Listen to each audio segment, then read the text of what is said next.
انسان جب بھی صدق دل کے ساتھ پورے عزم و یقین کے ساتھ دعا کرے اللہ قبول فرماتے، لیکن خاص کر جب اللہ تعالیٰ کے ان بابرکت ناموں سے اسماء حسنہ کے ذریعے سے کوئی دعا کرے، وہ یقینی اللہ تبارک تعالیٰ قبول فرماتے۔ اس لیے کہ قرآن میں بھی اللہ نے فرمایا وَلِلَّهِ الْأَسْمَاءُ الْحُسْنَى فَادْعُوهُ بِهَا، کہ اللہ تعالیٰ کے یہ خوبصورت نام ہے، ان ناموں سے اللہ تعالیٰ کو پکارو، ان ناموں کے ذریعے سے اللہ تعالیٰ سے دعا کرو۔ اور حدیث میں بھی ان ناموں کے ذریعے سے دعا کرنے کی نبی کریم صلی اللہ علیہ وسلم نے فضیلت ذکر کی۔ ایک مشہور حدیث ہے جو مولانا اعزاز علی رحمہ اللہ نے نفحۃ العرب کے اندر اس پورے واقعے کو ذکر کیا ہے۔ اور یہ انس رضی اللہ عنہ کی روایت ہے کہ نبی کریم صلی اللہ علیہ وسلم کے زمانے میں ایک تاجر تھے، وہ اکیلے میں سفر کرتے تھے۔ اس زمانے میں کہ جب لوگ گھر سے نکلتے تھے تو قتل کرنے والے سے قتل کرتے تھے، رہزن موجود تھے، ڈاکو موجود ہوتے تھے۔ اور اس زمانے میں اللہ کے نبی صلی اللہ علیہ وسلم کے ابتدائی زمانہ ہے، اس زمانے میں ایک آدمی اکیلے میں سفر کرتا تھا اور اللہ تعالیٰ کے ذات کے اوپر توکل کر کے ایک دن اس طرح ہوا کہ وہ آ رہے ہیں شام سے، اور راستے میں ایک اس کو چور سامنے آیا، چور نے اس کے اوپر دور سے آواز کی فصاح علیہ، اور کہا کہ قف قف، رک جاؤ۔ اور وہ تاجر ظاہر ہے کہ خالی ہاتھ تھے، تاجر تھے، لڑ نہیں سکتے تھے، رک گیا۔ تو جب چور آ گیا تو تاجر نے کہا کہ میرے پاس جو مال ہے بس یہ جانے آپ جانے، شأنک بمالی، آپ جانے اور میرے مال جانے، مال لے لو۔ اس نے کہا مال تو لوں گا میں، لیکن میں آپ کو بھی قتل کروں گا، آپ کو نہیں چھوڑوں گا۔ اور جب اس کو اندازہ ہوا کہ مجھے قتل کرنا چاہتے ہیں تو اس نے کہا اس طرح کرے مجھے موقع دو کہ میں کچھ نماز پڑھو۔ 4 رکعت نماز ادا کی، اور 4 رکعت نماز کے بعد نے اللہ تعالیٰ کی طرف ہاتھ اٹھائی اور کہا یا اللہ، یا ودود یا ودود، یا ذی العرش المجید، یا مبدع یا معید، یا فعال لما یرید۔ یہ اللہ تعالیٰ کے اسماء حسنہ کے اے ودود، یا محبت کرنے والے، یا ودود یا ودود، اے عرش کے مالک، عظیم الشان عرش کے مالک، یا وہ ذات کے جس نے ابتدا میں بھی پیدائش کی اور دوبارہ بھی سب کچھ اس کے ہاتھ میں ہے،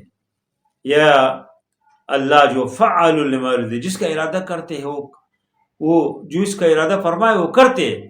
اور پھر اس کے بعد دعا کی کہ اسألک بنور وجہک الذی ملأ ارکان عرشک، یا اللہ میں آپ سے اس نور کے ذریعے سے دعا کرتا ہوں جس نے ارکان عرش کے ارکان کو بھر دیا ہے۔ وَأَسْأَلُكَ بِقُدْرَتِكَ الَّتِي قَدَّرْتَ بِهَا عَلَى جَمِيعِ خَلْقِكَ، اور یا اللہ میں آپ سے سوال کرتا ہوں آپ کے اس قدرت کے ذریعے سے کہ تمام مخلوق کے اوپر آپ کی قدرت ہے۔ وَأَسْأَلُكَ بِرَحْمَتِكَ الَّتِي وَسِعْتَ كُلَّ شَيْءٍ، اور آپ کے اس رحمت کے ذریعے سے میں دعا کرتا ہوں کہ جو بہت وسیع ہے، ہر چیز آپ کی رحمت کے اندر ہے۔ یہ جو دعا کی ہاتھ اٹھائے ہے، اسی دوران دیکھا کہ پیچھے سے ایک آدمی آ رہا ہے اور اس کے ہاتھ میں نیزہ ہے۔ جب چور نے دیکھا کہ پیچھے سے کوئی اس طرح آدمی آ رہا ہے، اس کے ہاتھ میں نیزہ ہے، تو چور نے تاجر کو چھوڑ دیا، اور ان کا خیال تھا کہ پہلے میں تو اس آدمی سے لڑو، تاجر تو ویسے خالی ہاتھ ہے۔ لیکن جب اس طرح متوجہ ہو گئے، اس نے نیزہ اٹھایا اور اس چور کو قتل کیا اور اس کو گرایا۔ اور پھر وہ آدمی اسی تاجر کے پاس آ گیا اور کہا کہ میں فرشتہ ہوں، اور پھر ذکر کیا کہ جب ایک بار آپ نے دعا کی تو آسمان کے ایک دروازہ کھل جاتے، اس کی آوازیں ہم نے سن لی۔ پھر دوسری بار دعا کی، دوسری دروازہ، پھر تیسری دروازے میں جبریل علیہ السلام نکل آئے اور اس نے کہا کہ کون ہے جو اسی چور کے لیے کافی ہو جائے۔ اور یہ فرشتے نے کہا کہ میرے دل میں کہا کہ مجھے اللہ یہ موقع دے اور میں اس کے لیے کافی ہو جاؤں، میں اس کو قتل کروں، اور اللہ نے مجھے حکم دیا اور میں تیسرے آسمان سے آپ کی مدد کے لیے آیا ہوں۔ اور پھر نبی کریم صلی اللہ علیہ وسلم کے پاس وہ تاجر آ گیا اور واقعہ ذکر کیا اور کہا کہ سر میں نے دعا کی اسماء حسنہ کے ذریعے سے۔ نبی کریم صلی اللہ علیہ وسلم نے فرمایا کہ یہ وہ الفاظ ہے، اسماء حسنہ یہ بہت بابرکت اور بہترین اور خوبصورت نام ہے، اس کے ذریعے سے اذا سئل به اعطى واذا اجاب به واذا دعي به اجاب۔ فرمایا کہ جب ان الفاظ کے ذریعے سے کوئی چیز مانگا جائے اللہ وہ دیتے، اور جب ان الفاظ کے ذریعے سے، ان اسماء کے ذریعے سے، ان ناموں کے ذریعے سے کوئی آدمی جو ہے اللہ تعالیٰ سے مانگے تو دعا کرے، اللہ اس کی دعا قبول کرتے۔ تو اس میں اور بھی بہت ساری فضیلتیں ہیں کہ انسان اللہ سے مانگے، کوئی بھی پریشانی ہو، کوئی بھی مشکل ہو، اللہ تعالیٰ کی طرف متوجہ ہو جائے، اللہ سے لنک قائم کرے۔ اللہ کے دربار میں کسی چیز کمی نہیں ہے۔ اللہ تعالیٰ رحمان ہے، رحیم ہے، اور اللہ تعالیٰ کی بہت زیادہ رحم ہے، قادر ہے، مقتدر ہے۔ کسی آدمی کو کوئی بھی پریشانی ہو، اللہ کی طرف متوجہ ہو جائے۔ ان حالات میں کہ جب ہر آدمی پریشان ہے، ہر آدمی مشکلات میں ہے، تکالیف میں ہے، ان حالات میں کسی لوگ کے سامنے اپنی شکایت کو پیش کرنے کی بجائے اللہ کے سامنے انسان شکایت پیش کرے، اللہ کے سامنے ہاتھ بڑھائے، اللہ کی ان بابرکت ناموں کے ذریعے سے اللہ سے مانگے، تو اللہ کی بہت وسیع دربار ہے، اللہ دعائیں قبول فرماتے ہیں۔ خاص کر دعاؤں کی قبولیت کے لیے نبی کریم صلی اللہ علیہ وسلم فرمائے کہ ہر فرض نماز کے بعد الصلاۃ المکتوبہ، فرض نماز کے بعد دعائیں قبول ہو جاتے، اور اس طرح بیت اللہ کی رویت کے وقت دعائیں قبول ہو جاتے۔ اور بھی بہت سارے اوقات ہیں، لیکن خاص کر فجر سے پہلے جو وقت ہے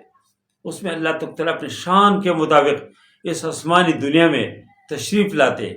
اور اعلان کرتے، حل من مستر، کوئی پریشان حل ہے جو مانگے اللہ دے دے، پریشانی دور کرنا چاہتے۔ حل من مسترزق، کوئی ہے جس کو رزق کی ضرورت ہو، دنیا چاہتے،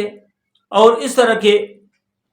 مختلف اعلانات کرتے ہیں۔ اس وقت جو آدمی اللہ سے مانگتے اللہ دیتے ہیں، اور جو آدمی آرام سے سویا ہو، آرام سے فجر کی نماز اس کو متاثر ہو جائے، سورج نکل جائے اور منہ کا ذائقہ خراب ہو کہ پھر بعد میں شیطان اس کو تبکی دے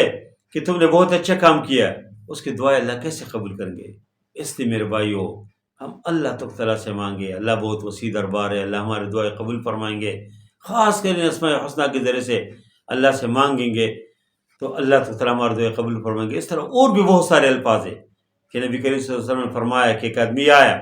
ادھر بیٹھے تھے، اور اس نے دعا کی کہ اللہم انت اللہ لا الہ الا انت الحنان المنان انت بدیع السماوات والارضین، اور اس طرح کی دعا کی نبی کریم صلی اللہ علیہ وسلم فرمایا کہ اس آدمی نے جو ان الفاظ سے دعا کی اللہ اس کی دعا قبول کریں گے، جو یہ مانگتے اللہ اس کو دے دیں گے۔ اس لیے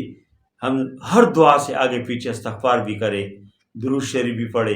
اور اللہ تعالیٰ کی ان بابرکت ناموں کے ذریعے سے اللہ سے مانگے۔ اللہ ہمیں بھی دنیا میں بھی دیں گے، آخرت میں بھی دیں گے، اور جو جو مسائل و مشکلات ہے اللہ اس کو دور فرمائیں گے۔ اللہ پوری امت مسلمہ کی حالت کے اوپر رحم فرمائے، پوری امت مسلمہ کے مسائل و مشکلات اللہ حل فرمائے۔